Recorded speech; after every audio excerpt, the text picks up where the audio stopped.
So, do you have a sitting order or? Sit where you like. Sit where you like. Do you want to sit next? What colour of mic do you like? We're just deciding on which colour microphone we'd like. These way. You don't have to switch them on or anything. They're already on. They're all on.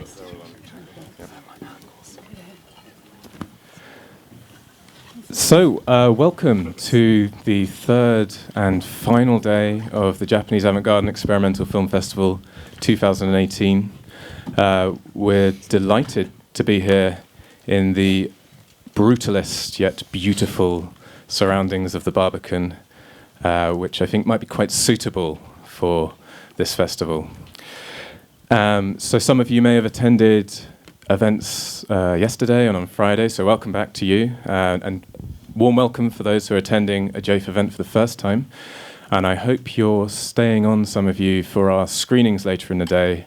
We have a special presentation on 35mm of Susumu Hani's Bad Boys at 4 o'clock, and our closing gala film, Toshio Matsumoto's Funeral Parade of Roses.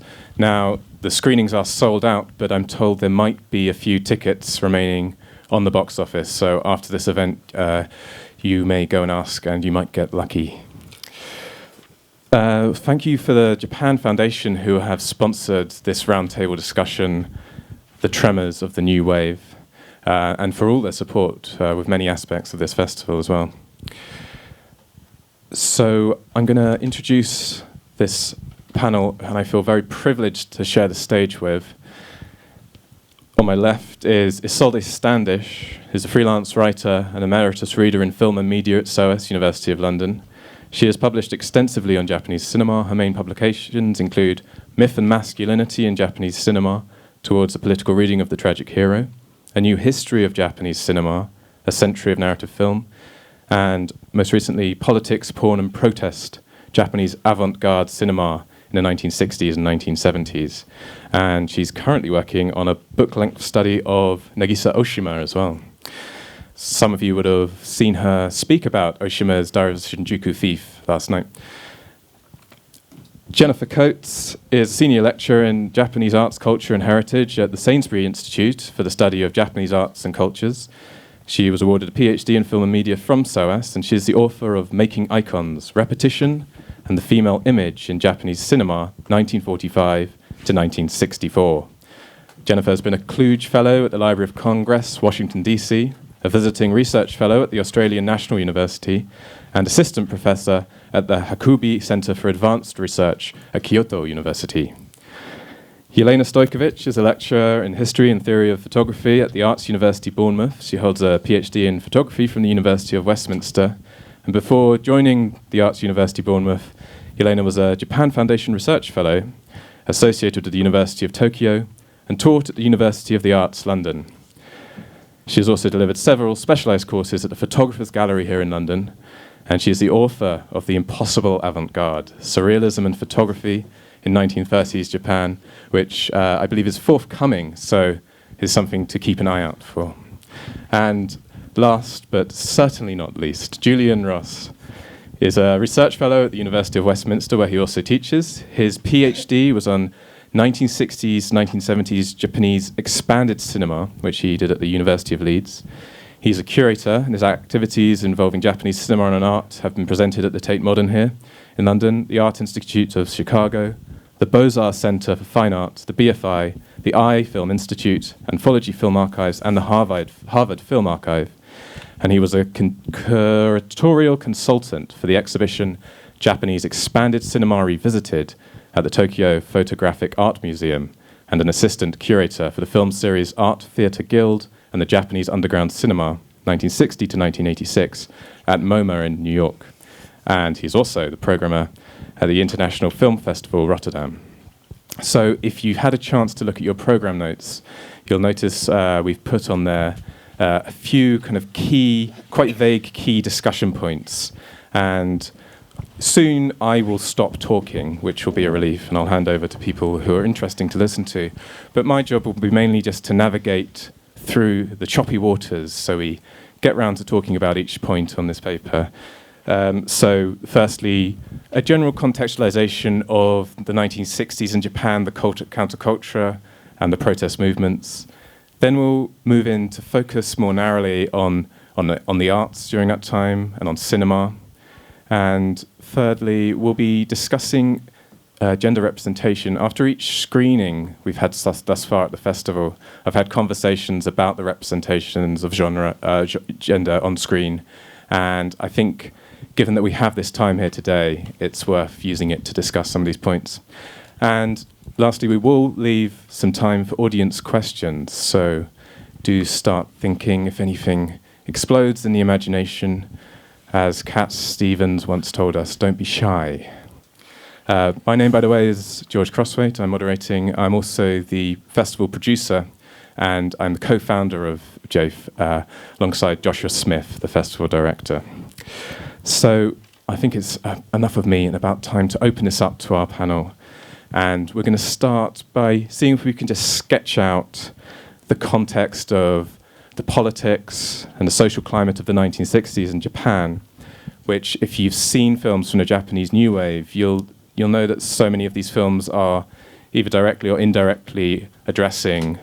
So perhaps, Isolde, you could begin, and then we can see where we get with this. So set the scene, if you will. All right, I'll have a go.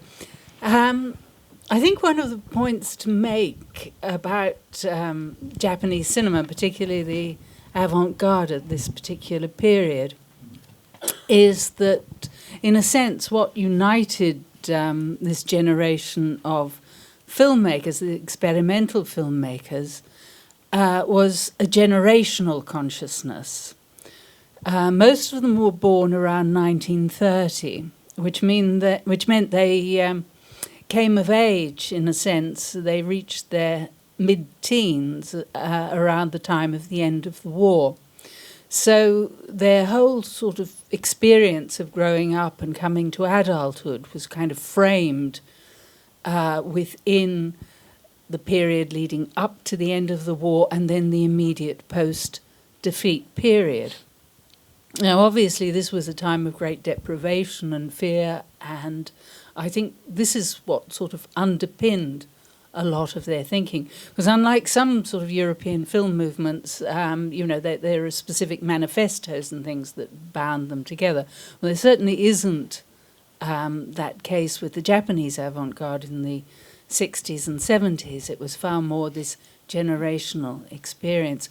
And it's very interesting because, Oshima Nagisa is a good example of this, because for those of you who've seen his early 1960s film, Cruel Story of Youth, built into that story, you've got this contestation between the young girl, Marco, and her boyfriend, and Marco's elder sister, who was in love with a doctor who ends up carrying on abortions and things. And in the climactic scene, when the Marco is actually having the abortion, you get this confrontation between the two generations. Now, that's obviously a narrative example of this.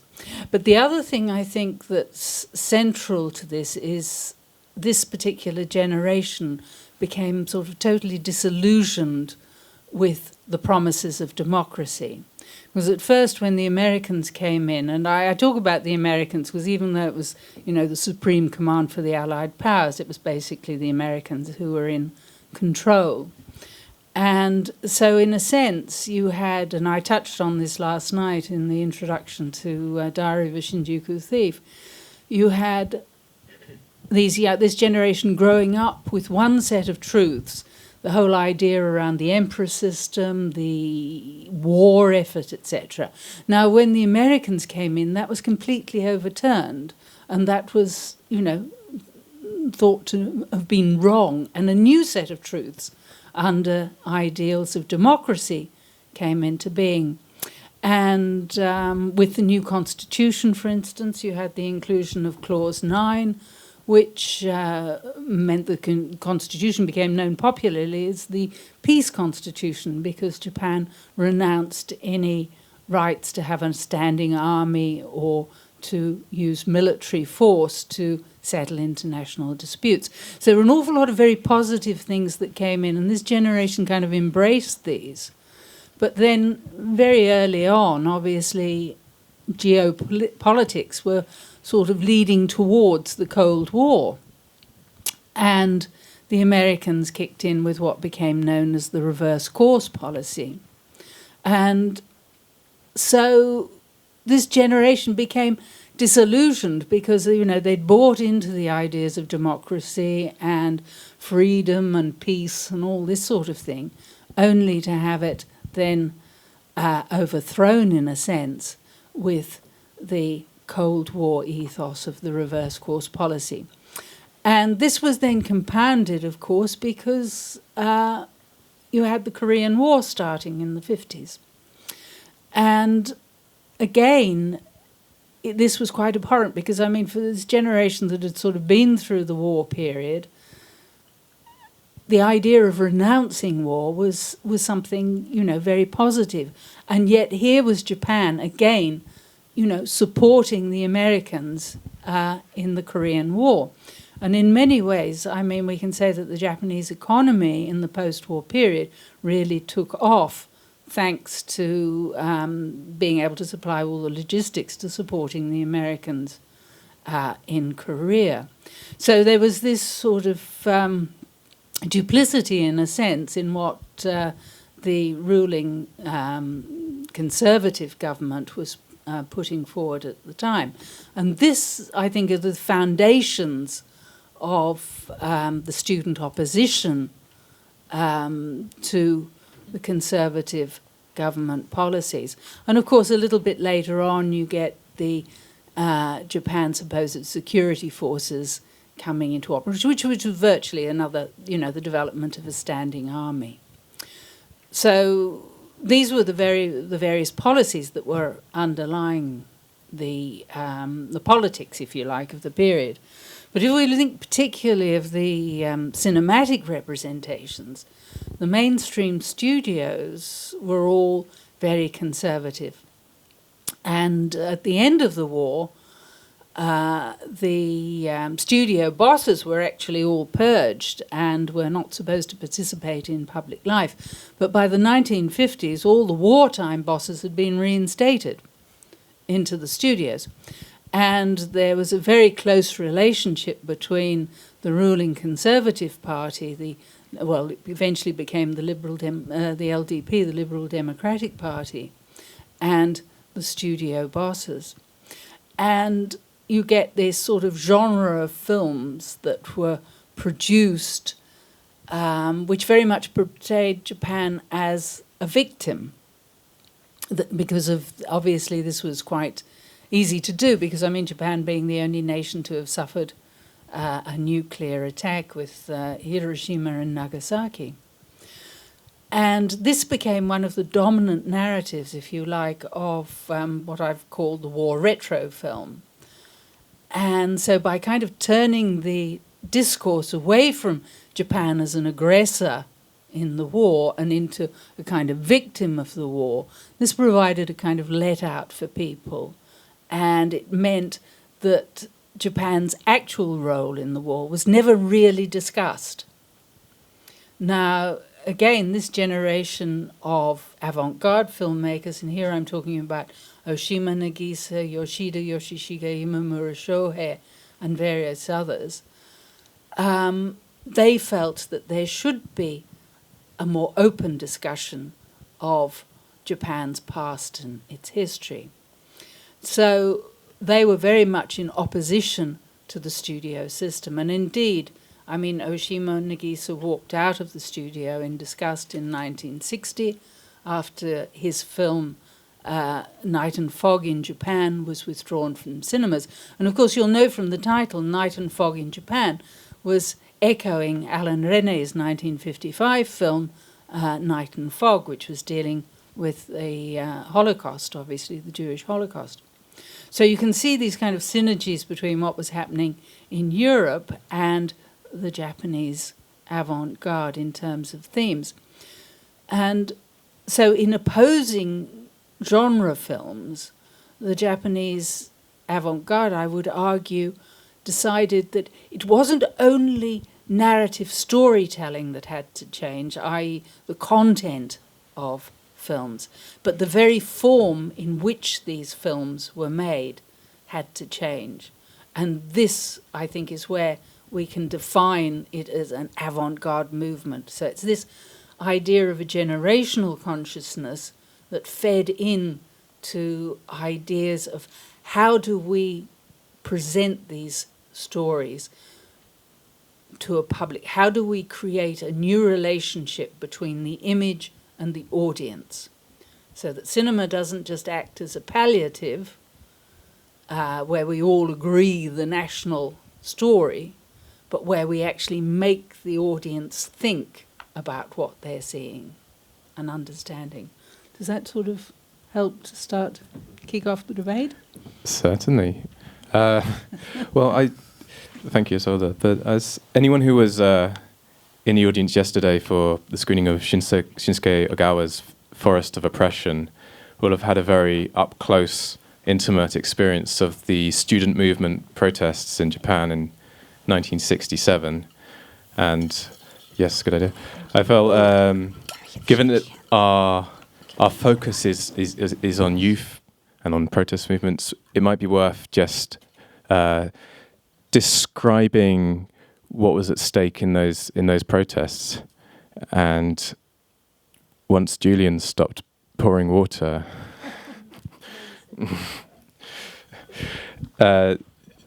Julian, could you give a kind of overview of the student movements, what led up to them, how they unfurled, and what the kind of aftermath and legacy of those has been? The legacy now as well. I mean, directly afterwards. What was the fallout essentially?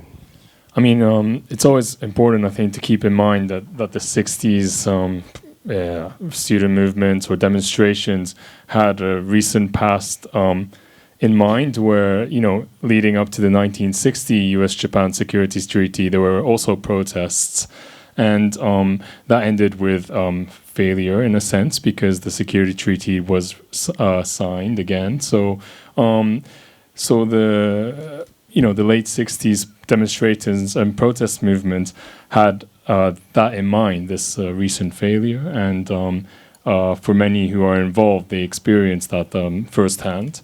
So I think it's important when we talk about 1960s protest movements, it's, you know, it was one that had occurred very recently in Japan already. In terms of universities, I mean, places like Nihon University were oversubscribed with students, where literally students didn't have tables to sit down on. And, you know, there were also like involvements of like the manager of the university being involved in like weapons funding and things like this, which led to, you know, students asking the question, where is the money going that we're spending in this space? Where is our place within these institutional infrastructure, etc.? And that led to some big protests that took place from like 1967 onwards into the 70s, really. Again, 1970, 10 years later, after 1960, when the U.S.-Japan Security was signed, it was re-signed once again. So in the sense, this protest movement also ended in failure. But by that point, the left wing, not just the students, but the activists had sort of mobilized to a point where, you know, they were creating factions within their own demonstration movements. And in 1972, I believe, the Asama Sanso incident, where the United Red Army, particularly, how do I put it,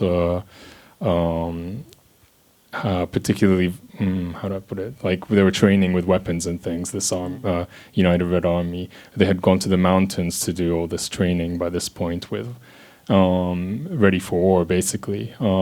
There was a famous incident when they were on this on this trip whilst training, where many of their own members had died because they were beaten by the other members, etc. So you see this kind of splitting even within the demonstration movements.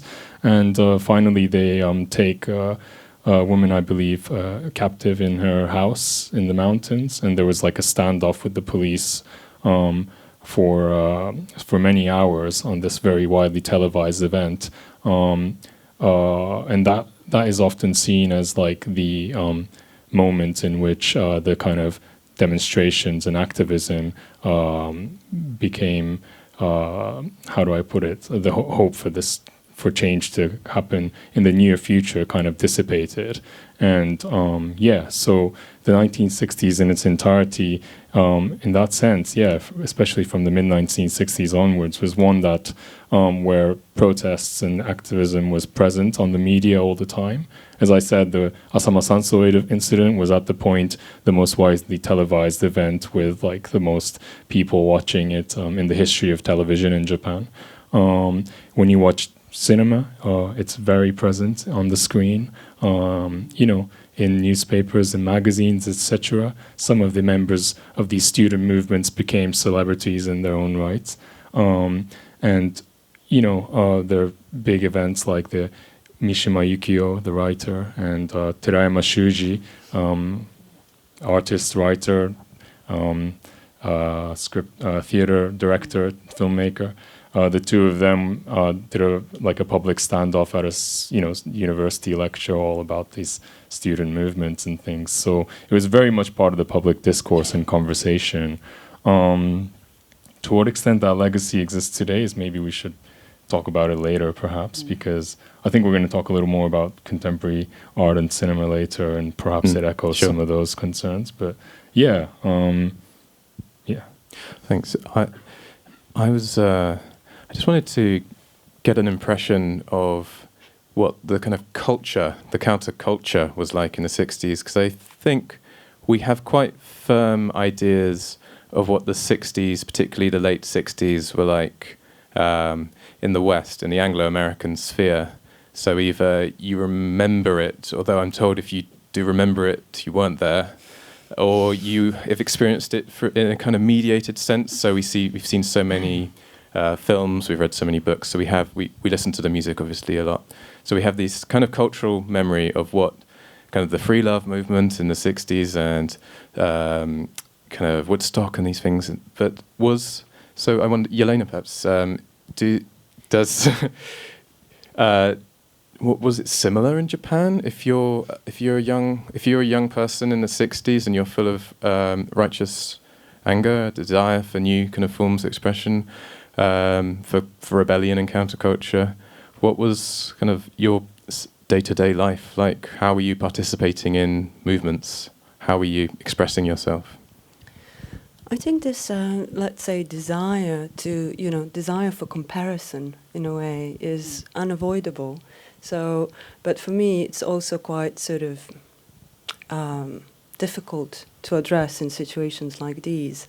When we sort of speak about huge terms like avant-garde or experimental cinema or counterculture or culture, and then sort of introduce the word Japan inside, it immediately sort of opens up different issues. It's a can of worms, for me at least, because I want to say, yes, it's the same, people are the same everywhere, etc., but also, of course, just from what we've just heard from Isolde and Julian, it's very different in its specific sort of sociocultural moment or, time space of Japan in the 60s. So I think, let's say, if we bring it back even further to what Isolde also sort of pointed out, to maybe have been this generational sort of, let's say, moment of relevance, this memory of war. And that, in the 60s, a lot of people are actually quite sort of against it ever happening in Japan, I think, especially I think this is quite essential. So I think it's very present in different countercultures. So you would have a strong hippie movement late in the 60s, and you would have, similar, let's say, concerns, so anti-Vietnam War protests, etc., etc.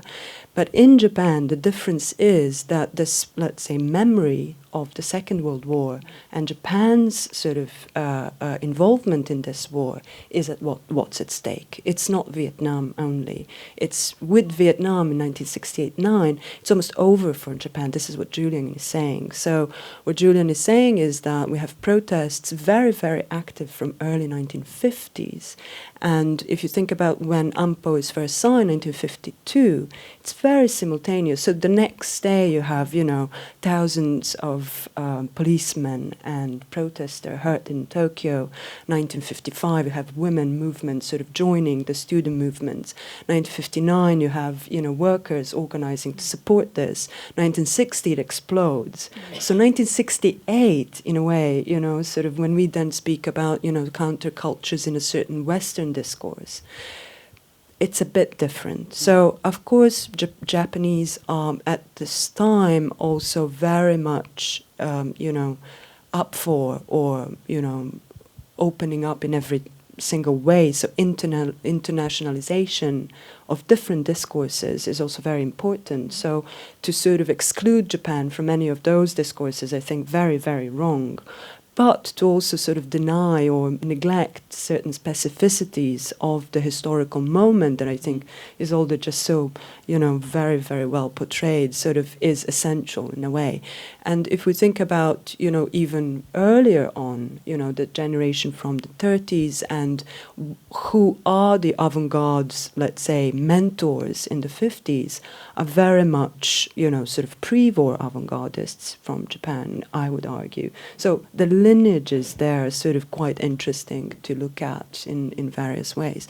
I think another, if I'm just going to add, another sort of super interesting thing for me in Japan is that when we speak about counterculture in the 1960s, it's always Shinjuku, it's always around Shinjuku, and so much of Shinjuku is in cinema in those terms. And of course, Shinjuku Thief is, the best example of this in your program. But when you think about what is Shinjuku as well in terms of Japan, that it's a big commute stop. I think for Japan to think about counterculture sort of cross-country and not just in Tokyo is something that is very, very relevant, because if you look at all of these directors and if you look at all of the artists, if you look at, sort of who is making this counterculture, in a lot of cases they're not born in Tokyo. They're coming to Tokyo to sort of make something, do something, but they are bringing certain type of, sort of cultures, local cultures to Tokyo, which in Japan I think are super interesting to think of, sort of Fukuoka culture in Masao Adachi's sort of case, or think about, sort of Kansai against Kanto in those terms, and, what comes in there, I think is super relevant. So absolutely, I think, sort of what we would have, sort of as a historical moment internationally in the 1960s is massively relevant in Japan. But there are so many sort of vernacular, let's say, idiosyncrasies that make Japan so specific and exciting to then look at. I'm going to come back to you in just a sec on something you just said, but I just wanted to bring in Jennifer at this point. I did just want to know is how this period, this sort of late 50s to early 70s period, is viewed in Japan today. Is it remembered? Is it lionized? Are those sort of young energies present anywhere, or did everyone just become salarymen and settle down? Good question. I'm really glad that you brought up Kansai and the difference between Tokyo and the regions, especially the, kind of Kansai is the western region of Japan, right, including Kyoto, Osaka, and Kobe, because I've just finished a 4-year ethnographic project there, interviewing people who were children during the war and, kind of in 1945, about their memories of going to the cinema, in the post-war period. And a lot of them did bring up the student movement, and they did bring up sort of their memories and their relationships to the student movements, especially as they connected to their experiences of cinema. And so of around 120 research participants that I worked with over a 4-year period, I could loosely categorize most of their responses to 68 and the student movement into kind of 3 distinct groups. The first group were the people who did participate in demonstrations and did participate in, kind of protests and things like this. And they mostly said that they found their models for how they would behave at demonstrations in the popular cinema, not in the avant-garde cinema, in Yakuza cinema, in gangster film. And Takakura Ken was their role model. They said it wasn't that they wanted to be violent at the protests, and that's why they were channeling, Yakuza heroes. It was because one of my interviewees told me Takakura Ken had the attitude that anything you could do, like you could do it somehow if you just tried hard enough, if you followed through. So it was like a nandemo dekiru, you can really you can do anything you believe you can do, kind of feeling that they borrowed from Yakuza film. The other group, funnily enough, were amateur creators, people who actually wanted to get into the film industry themselves and mostly joined filmmaking circles at universities.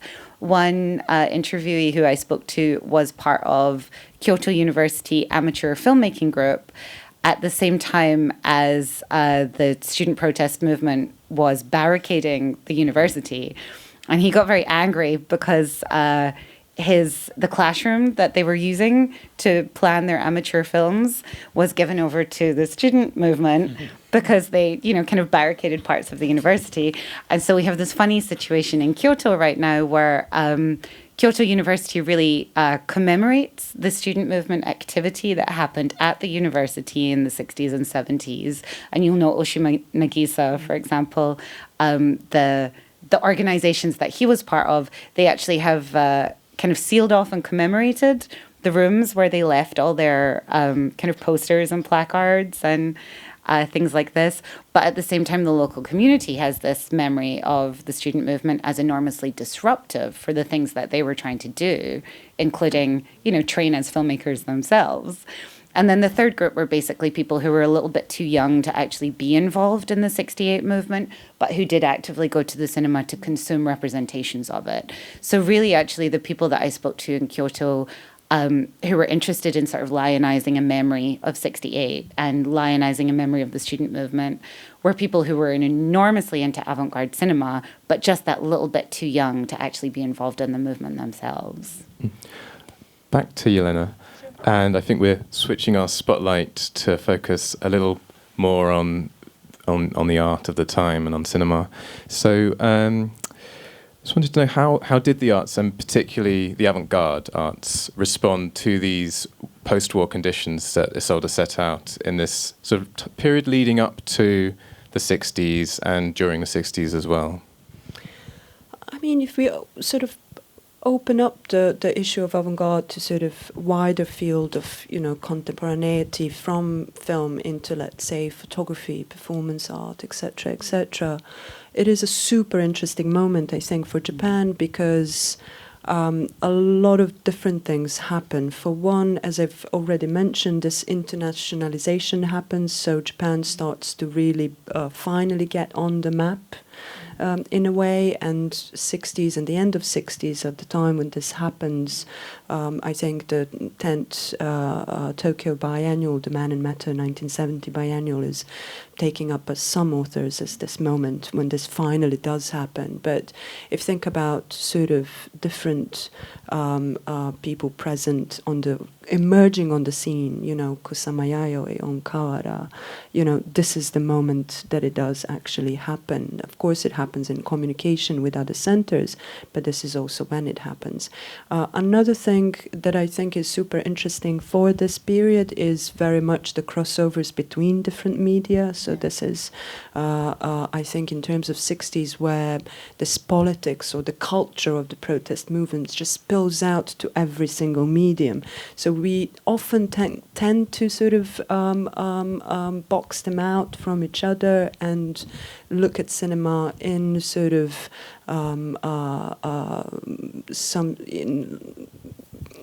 outside of other media, and I think that's very problematic. Very much in some of the films that you've shown in the program, that's quite apparent. If you see, sort of in Shinjuku TIFF, you have the theater troops, the Karajuros, Black Tent there, so that's very obvious. But also the whole new wave aesthetics would be sort of the basis for photographic culture at the time, very much so. The sort of Provoke movement or the Provoke magazine picks up on it, and sort of 1968 to 1970, that's very much how sort of it emerges in relation to not only the photographic image but the cinematic image as well. If you think about performance art, so very much, maybe Julian can add in those terms, into media as well. This is when it all happens, I think. So that's why, for those two reasons, I think the moments are interesting. What I personally find interesting about 1960s is that this notion of avant-garde sort of is very much finally in Japan emerging outside of the dynamics of the, let's say, memories of the war. So it's finally sort of becoming, it starts to have spaces within the protest culture, which was never possible before. So all of avant-garde since the 20s onwards is very much oppressed in Japan, in continuation of oppression of leftist thought, if you like. And that this finally in the 60s gets its sort of space where to sort of become visible within the protest culture is, I think, what makes it different from before, and also equally exciting. So I think there are sort of quite a few instances there that, why then people are so, interested in the 60s, in the last, 10 to 15 years when we speak about Japanese art. It's also the moment when, for a lot of people, what we term as contemporary art actually emerges. So when we speak about the 60s, sometimes we forget that this is actually the moment when what we call contemporary art actually does solidify in different ways. For one, it's the sort of people who are emerging, as I sort of mentioned, the artists, the authors, etc., but also institutions sort of that support them. And one of them is the education. So some of those people in the 70s, what I think Julian was saying in terms of failures and sort of reorganizations of failures, education is one of the systems which then allowed for reconfiguration of, sort of some of that culture in the 70s. Feel I'm getting a lot of nods, so maybe somebody wants to add. Yes, please. Just mention, I think it's, I agree entirely with everything Yelena's saying, but if we sort of go back to the sort of politics of it all, I think 1960 and the failure of the AMPO struggle was quite crucial, because up to that point, the students had a great deal of support from ordinary people. It wasn't just, the protest movement was not just the students. As I said, there were unions, there were all sorts of other people, working people involved in that. But the LDP at that point became very, well, quite frankly, I think they were very clever in a rather underhand sort of way, in that the Prime Minister at the time, Kishi Nobusuke, stood down, and they brought in a new head of the party, Ikeda, somebody, I've forgotten his first name. Okay. Anyway, they immediately announced this income doubling policy, and they were promising people the good life. So at that point, a lot of what we might describe as ordinary citizens, etc., lost interest in the movement in a sense. And I think that sort of in the artistic world then became, was a sort of inducement in a sense to go towards a sort of more radical approach to art, etc., because it's during that period, I'd say certainly in Oshima's work, you see a marked shift. This is when he walks out of the studio. He then goes to become an independent filmmaker. He makes his first couple of films, which a very interesting one's based on Oe Kenzaburo's novel, The Catch, and then there was the other, his sort of main Jedi attempt at Jidaigeki, which was based on the Shimabara Rebellion, which against the Christians, which, in a sense, he readapted and reworked so that the rebellion, the oppression, if you like, of the Christians was sort of turned into the oppression of the students. So he used it as a sort of metaphor. But anyway, after that, he then went on to make films like Shinjuku Thief, Diary of a Shinjuku Thief, Death by Hanging, The Man Who's Left His Will on Film. And I think these are some of the greatest films. And also you've got some of the other filmmakers from the period doing, you know, really radically experimental work. And I think, as Yelena was saying, you know, this was happening in the other art forms.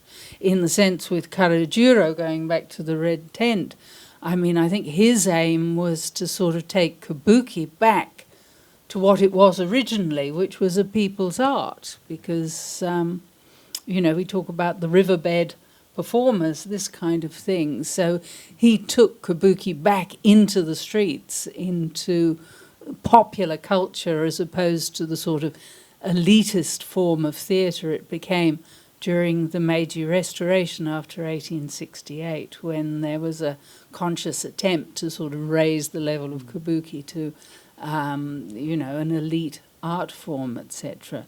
So I think we've got to remember these sort of political things.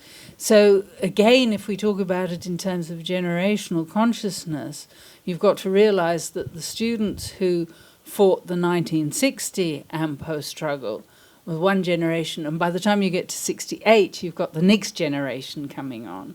And then you end up with the Red Army faction, etc., who take on the causes of Palestine and things and start blowing up Israeli planes and Tel Aviv airport and that sort of thing.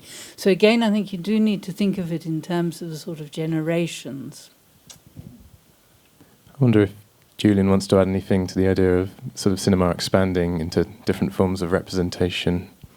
Yeah, sure. I mean, maybe as we've talked about on-street performances, it's a good moment to bring in some of the performance art or actions that were taking place, at times in conjunction with the protest movements, at other times in their own kind of environment and ways. But there was this general feeling, I think, among the arts to, you know, take the theater off the stage, take painting off the gallery wall into the streets, take cinema out of the cinema space and into other environments.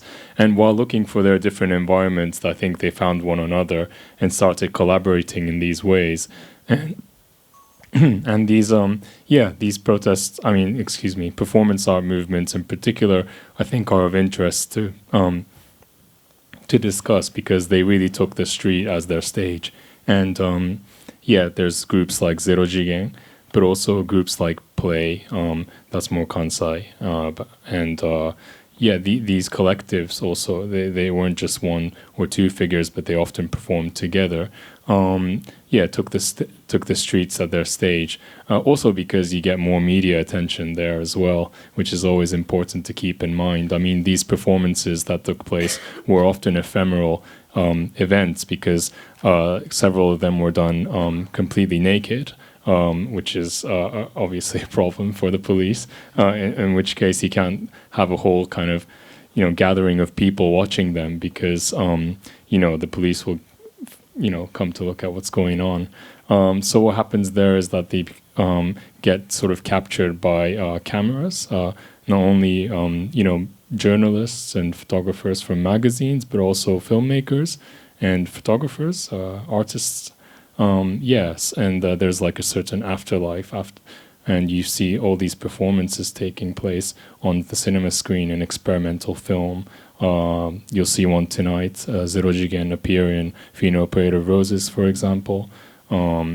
You'll see it in Zero Jigen's a great example, actually, because they appear in all these different films, from the experimental films to feature-length films from the Art Theatre Guild of Japan, to television documentaries and things like that for more kind of commercial purposes, because they were kind of representative of this like new movement of youth and counterculture. Yeah, but as Yelena was saying, this movement wasn't an isolated one. Many of these artists were traveling. Passport, relaxation meant that, and Japanese artists could go abroad. Particularly, many of them went to New York through the Japan Society Fellowship and Harvard seminars that took place. Takahiko Imura and filmmaker Takahiko Imura, photographer Kanesaka Kenji, these people went to the Harvard seminars, barely speaking any English at that point, but they were taking part in these seminars and meeting people like Jonas Mekas, Stan Van Der Beek, etc., and becoming very much a part of the American underground cinema movement, and getting the attention there. Particularly the women artists who were struggling to find a platform in Japan, people like Yoko Ono, Kusama Yayoi, Mio Mishieko, people like that, Shigeko Kubota, Idemitsu Mako, many filmmakers and artists who were women went to the United States and found, a movement that very much supported them. And these artists and filmmakers who were in the United States brought many of these ideas back to Japan. Yoko Ono was instrumental in bringing people like John Cage to Japan and presenting them at the Sogetsu Art Center, which was sort of the epicenter of the arts in at least the early 60s, built in the underground space of the Sogetsu Ikebana School. So I don't know if you know Teshigahara Hiroshi, who made Woman of the Dunes. His father was an Ikebana artist, let's say, and run a school. In the basement, he allowed his son to operate this incredible space called the Sogetsu Art Center, where all arts were presented under one roof. And people like John Cage, again, Stan Van Der Beek, Merce Cunningham, artists from the States came and presented their work in Japan. So it's, although I totally agree with Elena that we do need to keep in mind the specificities of what was taking place in Japan, there was definitely a network developing, particularly between Tokyo and New York, I would say, between Fluxus artists especially. There was an exchange of ideas. Hiret Center, their street cleaning event, which was this kind of very comedic ridicule of the Japanese efforts to clean the streets before the Tokyo Olympics.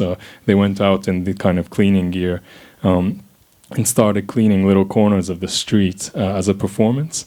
And they even got local policemen to kind of observe them and support them, like pat them on their backs and things, without realizing this is a radical intervention into the space.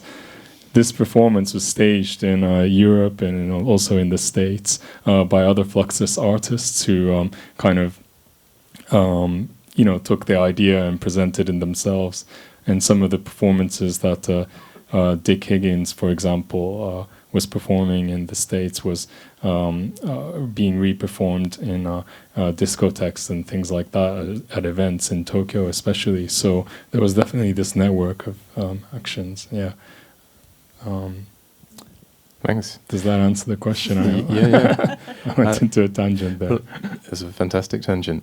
Yelena, I was thinking about our terminology we're using and whether it might be a bit insufficient, because, our program this weekend is various different ways of representing kind of youth dissatisfaction or protest movements, but that doesn't really... That's a unifying thread that we've imposed upon these films. And it's hard to say that there's some unifying style or essence or attitude. So the Japanese New Wave as a term, or the Japanese Avant-garde, is, once we start to really get into it, is perhaps not really quite up to task for what we're talking about. Okay, again, another can of worms to me. I think it really brings me back to maybe what I already said. I think those we want to, and here, I always quote, Stuart Hall, we don't want to get rid of words, so we don't want to throw away avant-garde out of the door and say, okay, forget about it. But we do want to reinvest them with different meanings, so that there is Japanese avant-garde is already, a huge deal in lots of discourses, in terms of film for sure, but in terms of all the other sort of media that we've just mentioned equally. I get a lot of sort of questions or a lot of comments in situations like these where sort of the authenticity is what gets questioned, because there is a huge assumption that there is an origin there which is European, and then it went to Japan, and Japan is under influence, and all of those words. So that is, something we're dealing with. And I think my so far favorite analogy is with, technical appliances. People expect that you get the avant-garde in Europe and you take it to Japan, you switch it on, and it works in the same way, and that's what it is, where of course it isn't. It's a completely different thing. It means different sets of, sort of practices and histories and tensions and all the rest. So, of course, yes, I think it's very important to sort of reconsider such words. I think maybe again there is some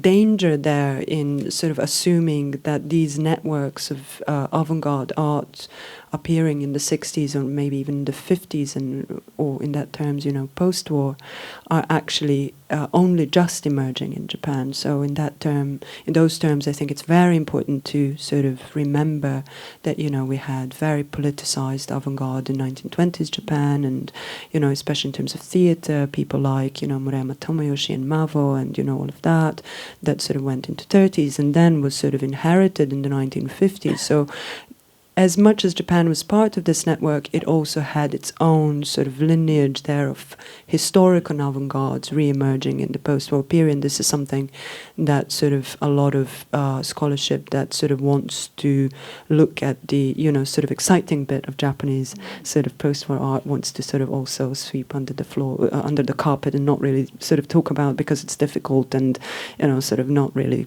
clear, and immediately sort of brings up sort of Japanese sort of, history of sort of militarist governance, etc., to put it in very mild terms. So I think those questions are much maybe wider than what you were trying to address in the program. I think the program was very, very celebratory of certain culture, of certain sort of, as you said, youth counterculture, of, what the 60s sort of allowed finally to emerge in, positive ways, performance art coming therein, different parts of Japan also participating. So I think maybe that's not sort of essential to address for you, but I think it's definitely always, an important thing to almost preemptive for the discussion later on. Yes, Japanese avant-garde is sort of always an interesting thing. Just to sort of add another sort of why is it so interesting is that if we think about, let's say, the immediate discourse that people will have in mind, which is, Orientalism, and how, certain Western discourses simply don't work in the East, and therefore, we bring up colonialism. Japan was a colonial power in itself, so it's sort of interesting to look at as this sort of very, very problematic but also interesting example of both things happening at the same time. It is being sort of, very much a subject of colonial gaze and, sort of subject to that discourse too, in some instances maybe present day, exoticized if nothing else. But then it's also itself sort of, very complicit in that discourse. So that's why it's sort of quite an interesting question. Yes, I think... there was a huge amount of sort of interaction between Europe, particularly in the film industry, and France, obviously. The mere fact that Oshima references, French cinema in his titles. But I think it's important to realize that, these movements kind of grew spontaneously in the different countries. It wasn't a case of sort of the borrowing one from the other, but more a sort of mutual stimulation. The fact that Godard was in Japan in 1966, engaging in, discussions with Japanese filmmakers on form. But just to go back, I think it's quite useful. We sort of bandy the term avant-garde around, and a lot of people sort of have a vague understanding of what it means. But I found the German theorist Peter Brugger, very useful in this sense. And he sort of put forward a very simple idea of understanding avant-garde and its usage in this kind of discussion when we're talking about when we're actually talking in academic terms as opposed to sort of just general. And he talks about it as a cinema that doesn't speak, for the dominant culture. So in other words, it's in opposition to the dominant culture. And I think this is quite useful because it covers all sorts of movements, whether it's theatre, film or whatever. And I think one of the fundamental things, I'm not so familiar with the theatre and certainly not with photography and things like that, so I bow to my colleagues on this, but certainly as far as the cinema's concerned, they wanted to, and this has actually been written about quite a bit by Yoshida Yoshishige, or Yoshida Kiju as he's sometimes known, is this idea of creating a new relationship between, if we're talking about film, between the image and the audience. And for any of you who want to follow this up, his book on Ozu, which he's called Ozu's Anti-Cinema, has been translated into English. And it's a very good sort of place to start because Yoshida is perhaps better than Oshima in actual setting out the sort of theoretical underpinnings of his cinema. So I think that idea of a cinema that doesn't speak for the dominant culture, which is what they would argue was mainstream cinema was doing. Yeah, I think that's fascinating. Can I just quickly add about the terminology with the new wave? I think it's important to keep in mind that the new wave as an idea was commercialized by the studios at the end of the 50s. Yeah. So the Oshima, Yoshida Kiju, and not Imamura, but Shinoda Masahiro, the three of them were like the young filmmakers in Shochiku, and at the time Shochiku thought, well, in France there's all this kind of interesting cinema that's popular happening, let's make our own new wave, and they started like a commercialized version of the new wave, which Oshima stepped out of as his oldest stead. So I wonder to what extent it resonates as a term to those filmmakers that we're showing it, you're showing in part of the program.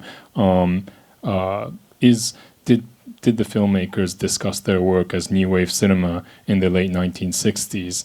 And I don't think so. It was more that it was being distributed at film festivals abroad and being canonized abroad as new wave, Japanese new wave cinema, whereas they were kind of moving away from it already by that point because, they left the cinemas. Yeah. Can I just suggest that I think you're absolutely right with that generation, but the generation coming up underneath them, I don't think they necessarily would self-identify or call themselves new wave, but they definitely took advantage of the turn of the film journals and magazines towards a kind of French model of building an auteur persona of new wave. So like Imamura Shohei, Nakahira Ko, Kinemo Junpo was giving Imamura like op-eds and full-page spreads before they had even reviewed his first film because they were so invested in the idea of like, oh, there's this upcoming like generation of young, hip directors who are, probing like new topics and breaking new ground.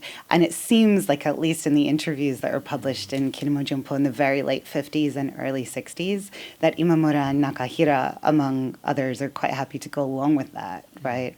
As a way of like launching their directorial career. But those are, it's kind of hard to position in terms of generations, but I would put Imamura and Nakahira as ones that were really active in the early 60s and the late 60s is another generation, I think. And to what extent they were being, it's another moment in time, I suppose, for them. But they were kind of being discussed more in journals like Eiga Hihyo, Eiga Hyoron, and they're writing themselves in those places too. So definitely Nakahira too was part of that. But what was going on with the younger generation in the late 60s. I'm not sure if they called themselves new wave filmmakers. Yeah. I guess I just mean like sometimes when we talk about like new wave or avant-garde as like a sellable label from the studio perspective, I always want to make the point that like wannabe auteurs are also sometimes latching onto this in a slightly different way, right? So like there's industrial motivation from the studio side, but there's also personal motivation from the director side too, right? Yeah, and just to follow up, but the two filmmakers you've mentioned are the ones that stuck with the studios. And I think that's important to note there. So the ones who are trying to make alternative cinema outside of the studio system, I think, they were talking about it in different terms. Staying with Jennifer, Julian touched on this a while ago about the difficulties of making art for female artists in Japan and how they had to go elsewhere times. So it seems to me that in the new wave, it's kind of a hard time for women in front of the camera and women who want to be behind the camera. Maybe that's overly simplistic, but perhaps you could expand on that. I mean, there's definitely a gender problem, right? But that's what I'm getting at. In terms of gender representation, I think it's quite interesting to separate out, you know, the difference between political representation of, and representation by, right? Because actually we do have quite a lot of representation of women in avant-garde cinema. I mean, if you take something like Shinjuku Thief, one of the protagonists is female, one is male, right? In terms of women behind the camera, yes, it's still very difficult for women directors, but you do have, if you really go looking for women in film production, an enormous number of scriptwriters, for example, Wada Nato, people like this, and also women, you know, kind of financially supporting avant-garde production. So Oshima's wife, for example, Koyama Akiko, you know, is an enormous financial supporter of his moving away from the studio system.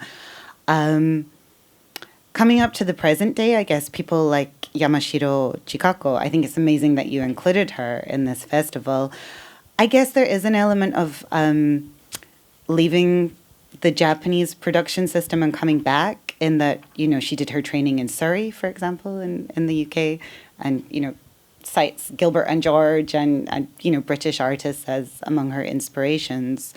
But I think also in terms of the contemporary short films that you've shown, I do want to point out that as well as the woman behind the camera, you also have like really strong influence on image making from the other women involved in the films. So for example, in Desktop Treasure, I don't know if this was touched on when it was screened, but Ikeda Harari, the main star, actually, you know, operates most of her brand through Instagram today. I think she has 30,000 Instagram followers, and that's where, you know, she makes her money in her career. So I guess like representation can occur in different places than we might be thinking of, and with different kind of results. And she's in Sion Sono's Anti-Porno, which is maybe another thing to talk about. But so I've got two follow-up questions actually. So have things improved in general in mainstream Japanese cinema?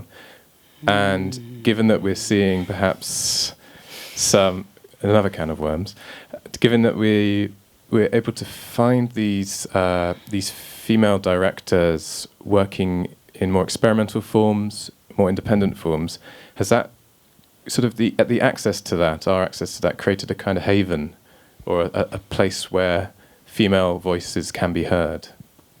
I mean, I guess things are improving from, I guess, the sort of 80s situation where we had 3 female directors in the Japanese studio system, right? I mean, I wonder in terms of where the support is coming from also, contemporary female filmmakers like Kawase Naomi are saying that they're getting most of their financial support from, you know, places like Netflix and things like this. France as well, right? So I think a lot of the promotion of these female voices in Japanese cinema is not necessarily coming from inside of Japan, but then these female voices are feeding back, I guess, into the Japanese structure. Like, for example, Kawase Naomi has set up the Nara Film Festival to specifically, you know, kind of support different voices in Japanese cinema. I guess it is improving, and I hope that the situation will continue to improve. but improving from a very, very low level of gender representation. But even if we go back to the sort of historical side of it, I mean, it's the shift from the studios. I mean, in the days when, the studios controlled the apprenticeship system. So, I mean, women just wouldn't have even been considered as apprentice directors or anything. I mean, they were actresses and that was it. So I think what we've seen, I mean, there's been sort of the long decline, if you like, of the studio system, which is now pretty well gone. And you've got the change now. So instead of learning your craft in the studio system, you go to university. And this has meant that, university courses have been far more open to women. And this is part of the change, as I say, in film funding from the studio system to the new consortia system, which I think has allowed in more women. I mean, how successful it'll be, I don't know. And I mean, this is one of the underlying problems. I mean, if we're looking at sort of gender relations, I mean, if we think in terms of content, I mean, there's no doubt the Japanese avant-garde, by and large, is pretty misogynistic. I mean, it really is. I mean, it just, Diary of a Shinjuku Thief, you've got a rape and God knows what going on. And so, I mean, I think, yes, it is definitely changing, and it is. But, I mean, it is within Japanese society as well, because, I mean, up until the 1980s, up until the 1990s, Japanese women couldn't even get a loan from a bank without their husband signing for them. So, it is a very slow, gradual change, but there's no doubt the shift from the film funding, I think, is opening things up more to women. And certainly, I think the whole digital economy, as he was saying, the use of Instagram and everything. And I think that really brings us back to where we began. I think this sort of post-war mentality and the sort of, let's say, the promise of democratization of Japan that really didn't take place, because the sets of rules that the new sort of law, that the Americans promulgated in 1947 gave women the right to vote. So you got the right to vote, and on the back of the right to vote, you got the right to enroll art school, because before that women were not allowed in art schools at all. And then suddenly in the 50s, on sort of, let's say, on the backtail of that vogue for promotion of women artists, you suddenly in any avant-garde setup you had one woman sort of slammed in. But all the women from that period speak how superficial this was, how it really had no support in the system, how it didn't bring any lasting change, and how it actually just sort of, meant, okay, we want to play along with this idea, but it never was supported in a way within those structures and systems that were meant to support it all the way through now. I'd like to open things up to the audience now. Do we have a roving mic? Oh, we do. So do speak into the mic, because we're being recorded, and if you don't, it won't pick up the sound. So down the front, and then...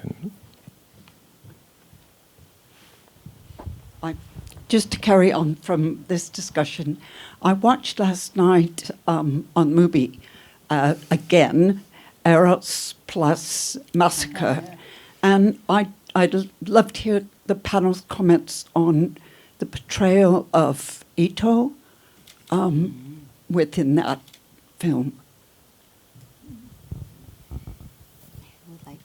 It's been so long since I've seen Eros plus Massacre. It's kind of, I'm struggling to comment on this particular question, I'm afraid. But I mean, I'm sorry, I didn't quite get the question. Was it a question?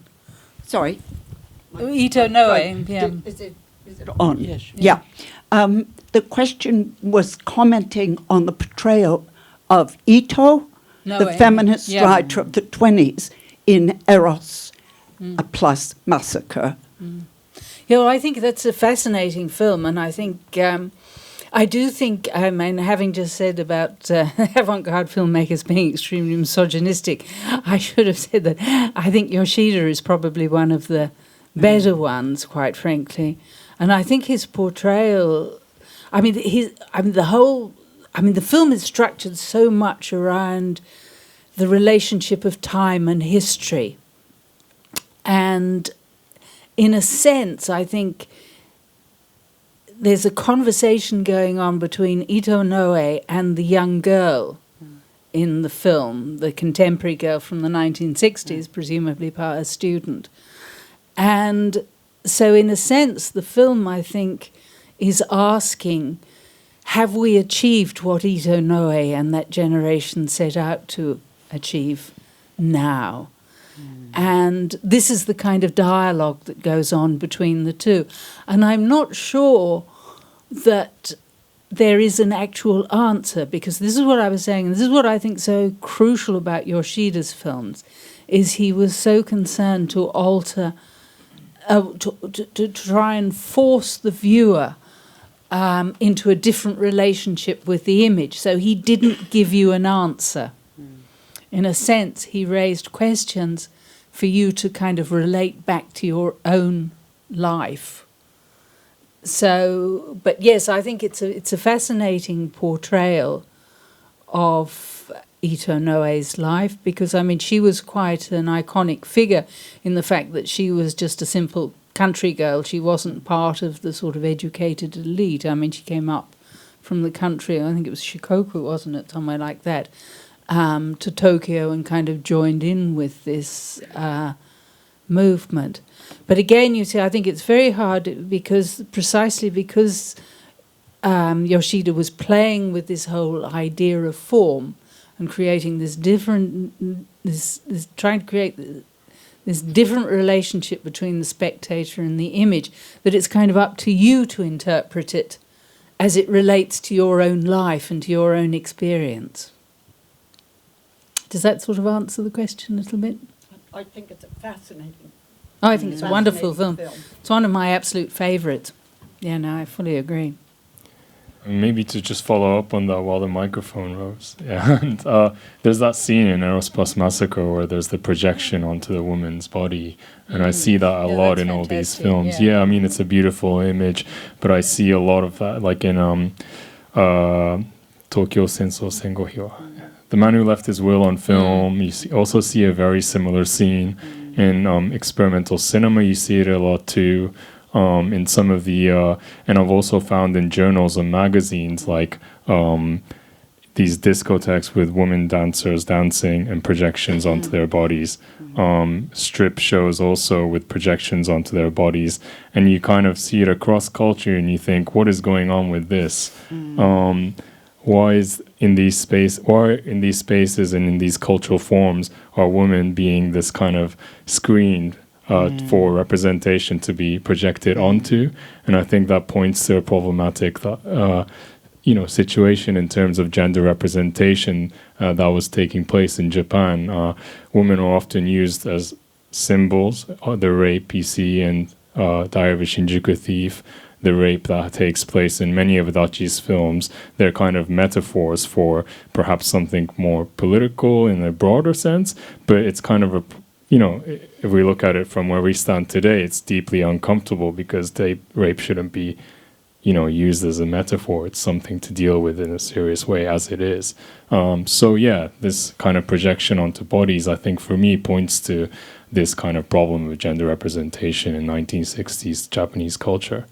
Can I just suggest it's interesting that Yamashiro Chikako chooses to do that to herself, though, and your voice came out through my throat, right? Yeah. And she says specifically that the reason that she did project the images of the people that she interviewed about their war experience onto her own face is because she wanted to get across the sense of, like, the distance between the generations, and she can't understand what they're saying. Like, even though she's from the same place and she's asking them these questions and they're explaining their experience, she can't know what it feels like. So all she can do is project it over her own face.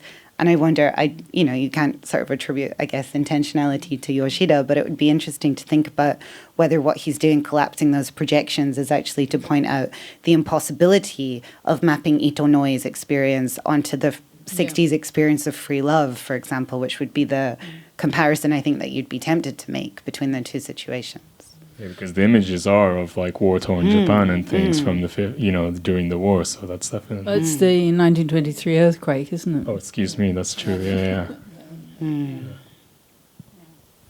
Yeah, sorry. No, it's very interesting. I was actually going to mention both Eros plus Massacre and Man Who Left His Will and Film in what I was going to say, but it was kind of tying up both what you were saying about the student movement and the issues within it, but also this issue with women's involvement in film. In that period, I think something that might be kind of interesting to ask about is the almost the own goal that could have been scored by some of the filmmakers in this period, because they are quite. They deliver criticisms and they critique a lot of the student movements in films like Man Left His Will and Film and others, and by extension in Eros plus Massacre. But one of the interesting things about it is that the even most radical student groups, or most of them within Japan, were pretty misogynistic. I mean, you have stories of them manning the barricades at Tokyo University and then sending the women downstairs to make the tea and make the food while they were up there kind of catapulting the riot police. And it's very... The traditional kind of role of women within Japanese society was kind of almost entrenched within these supposedly radical political movements. And it's interesting that one of the few things that the films of this period are the weakest in criticizing and actually reflecting their own films is this treatment of women in society, and it is almost an own goal that they miss. And the exception to some extent is Yoshida with but Mariko Okada, his wife, was a big player in his career, getting it to where it was, and obviously a big influence on films like Eros plus Massacre and later films. So that might be some reason. But yeah, sorry. Can I just problematize that just a little bit? Because I think you're absolutely right. But I want to come back to this moment that you were talking about with Asama Sanso, which some people have talked about as the moment when the left eats itself, right? And I mean, who were the leaders of the left at that point? The difficulty is that when you come to these extreme moments of violence, these points of like breakdown within the left, there is always a woman, often on the side of the victim, but also on the side of the perpetrator, right? And especially when we get into the Red Army, issues in 72, you do actually have these like larger than life, enormously violent leftist woman in the public consciousness, right? So I think it does become a little bit difficult to represent women in avant-garde film, like in the late 60s and early 70s, without falling into one of these kind of like victim or perpetrator caricatures, right? Interesting you're saying about the representation of women in response to the 72, and I think with Fusiko Shigenobu, obviously who left Japan before and was instrumental in the Japanese Red Army. She was portrayed slightly more effeminately, like an attractive guerrilla, whereas I've forgotten the name off the top of my head, but the one of the key leaders of the United Red Army, who was one of the ones that was obviously responsible for a lot of the beatings, was actually portrayed, I think, in the media as very masculine, because she was considered ugly, and she wasn't, part of the reasons they gave for why she hated the women in the group was that she wanted to, she was jealous of the other men, and so I agree with you, it's very, very interesting, but almost they kind of view her almost as another man of the group rather than a woman, which is kind of, to some degree, yeah.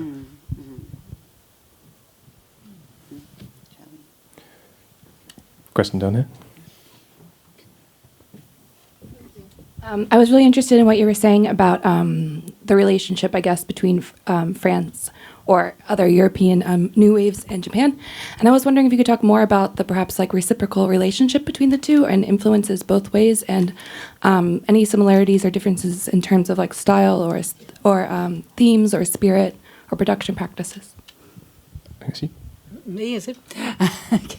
Well, this is just something I've sort of been working on quite recently, so I really don't have sort of a definitive answer. But there was a terrific dialogue going on, because obviously, first of all, it was Andre Bazin took up Mizoguchi, of course, but this was kind of problematic because the Oshima's generation didn't particularly like him because of his role in the wartime cinema, etc.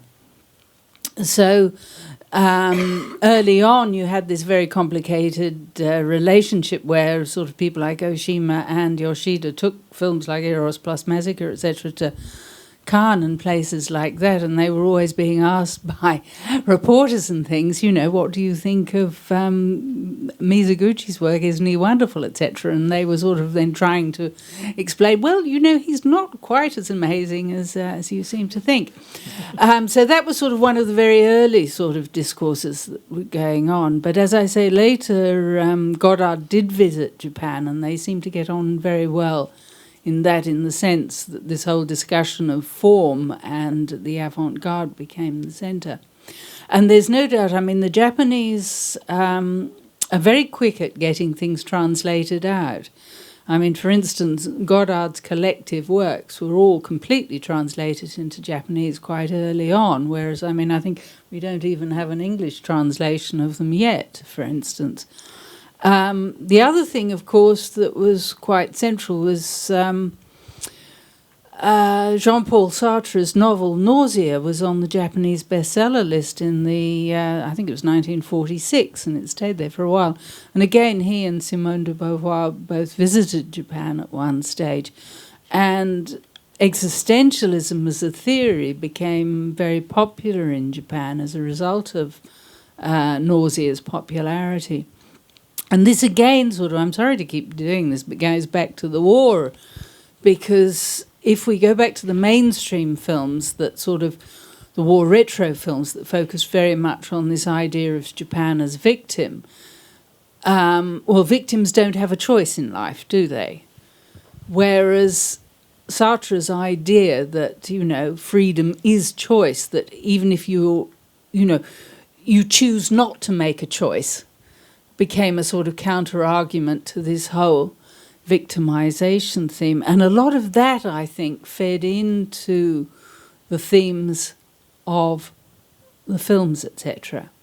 So it's very hard to sort of pinpoint, you know, this was taken up, that was taken up, but it was this tremendous flow of ideas between the two. And I think France was quite central to it.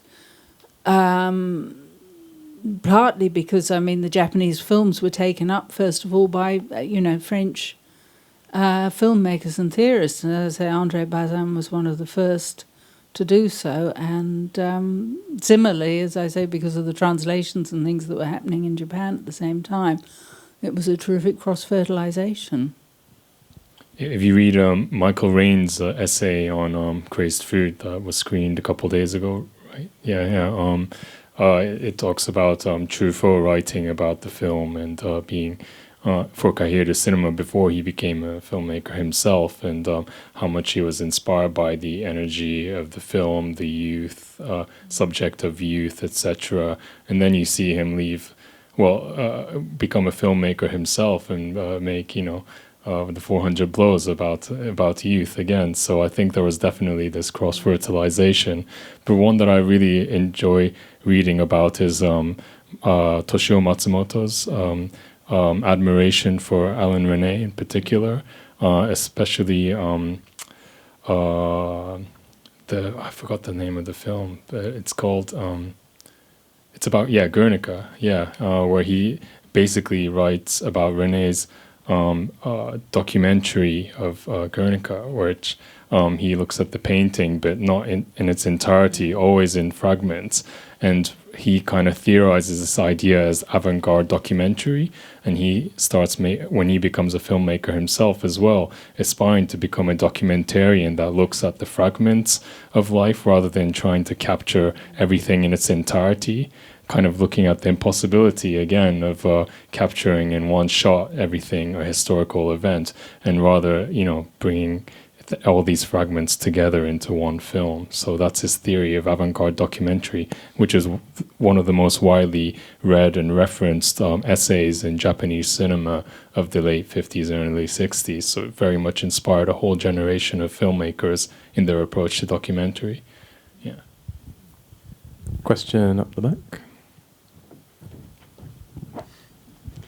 Hi, you've mentioned about networking and the connections between different spheres of cultural production and some journals such as Enga Hihyo or Kinema Jimbo. So I was wondering if you could elaborate a bit more on the role of the critic in terms of content, misogyny, and how sex was imagined and how it was linked to different discourses, but also in terms of later, for example, creating film festivals and the legacy of the avant-garde. Thanks. Okay. I mean, there's a lot of questions in the one there, but I mean, just to respond to the first one, which is the critics' involvement. I mean, I would say many of the filmmakers that we're talking about were all critics themselves as well. That's one thing important to note, and has echoes with the French New Wave, I suppose, is that, yeah, these filmmakers or avid writers, and many of these kind of panel discussions, I don't think for public mostly, but just for, recorded discussions between filmmakers were often like, what you'd read in film journals. And in terms of like cross cultures, like this one magazine called Eiga Hyoron, the editor Sato Jushin was a strong supporter of performance art in particular. So when you're a researcher of Japanese performance art in the 60s, I think the one journal that you go to is Eiga Hyoron, which means film criticism, which is kind of an unexpected space to find, photographs of these activities taking place on outside and off theater kind of performances. So it's kind of these journals for film criticism is one platform or space in which you find the cross-fertilizations of ideas between filmmakers and film critics. Not only that, but also filmmakers, film critics, and other arts. That's one thing. What was the other? Maybe you can respond to some of the other ones. I was just going to say that's such a great question, because you know this, right? I firmly believe that, the critics are a large part of what's driving the auteur boom, in the 60s and 70s. And I think one of the things that's really interesting picking through the pages of something like Kinema Jumpo is that you can really see critics very directly issuing advice to directors about what they should do in their next film, and watching the directors do it or not do it, and then they become successful or they don't, right? So like some of the feedback that Imamura Shohei used to get is like, you should, inject more of your personality into your films. That was one of the feedback sort of points that he got on one of his third films, which was not reviewed in Kinema Jumpo, but was like discussed in a larger article. So there was this real thing of like pushing the directors to tie their films to their personality in some way, and to really like become part of selling this auteur myth, right? And I think you also mentioned film festivals, and I think that operates in quite a similar way, right? What seems to be happening now, I think, is that there's still a very strong expectation that a successful director will be a director who can very clearly tie their personal worldview to the films that they make. It's just that now, I guess, going back to the point about digital media, directors can do that more directly without having to go through the critic, right? So I think critics are still important, but in terms of like selling your, kind of personal relationship to the films that you're making, you can kind of take that a little bit more into your own hands. And I think I should mention, by the way, Irene Gonzalez co-edited an amazing book about Japan's second female film director, Tanaka Kinuyo. And I think that's maybe something that Tanaka suffered from, right? She didn't have that access to sort of like get that story about who she was and how it related to the work that she was making when she was making her own films into the popular press in the same way that it was maybe easier for men. Into that kind of discourse, because her position as actor, as star, was what was predominant in by the critics. Yeah. I can maybe add to this just to sort of expand. I agree absolutely how this question of critic or criticism is a super important one, but also another one of those examples, what does criticism mean? I think Julian just gave an example sort of let's say, different formats of ways through which criticism would develop, but also sort of the role of the critic, I think, sort of quite a sort of good one. I think in a lot of cases, in wider terms, if we think about the critic, somebody who writes, as somebody who comes from literature, I think 50s and the 60s are the moments when the critic becomes also the academic for the first time. But also criticism in general, literature or translations of literature are a good example of this sort of, let's say, tensions between radical politics and then sort of the still, sort of prevailing censorship roles or the oppression of of leftist thought, of leftist writing in particular. So if you think about examples like Shibusawa Tatsuhiko, who is the sort of translator of Marquise de Sade in post-war Japan, and the sort of ensuing 10-year-long, de Sade trial in the 60s, that's a very good example, because we think about radical politics, we think about radical sort of sexualities and representations of gender, but actually, de Sade is still forbidden.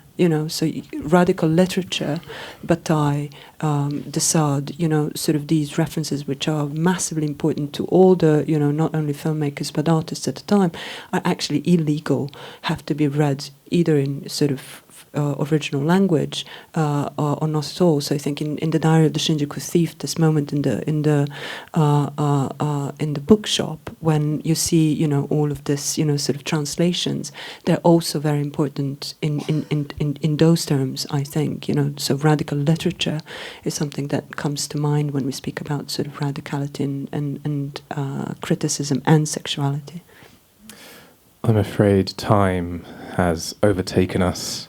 I'm going to have to wrap this up now, but I hope everyone enjoys the rest of the festival, and do fill out both sides of the feedback form on your way out if you have time to. It's really helpful for us putting on more events like this. So all that remains for me to say is thank you so much, and a big round of applause for Isolde Standish, Jennifer Coates, Jelena Stojkovic, and Julian Ross.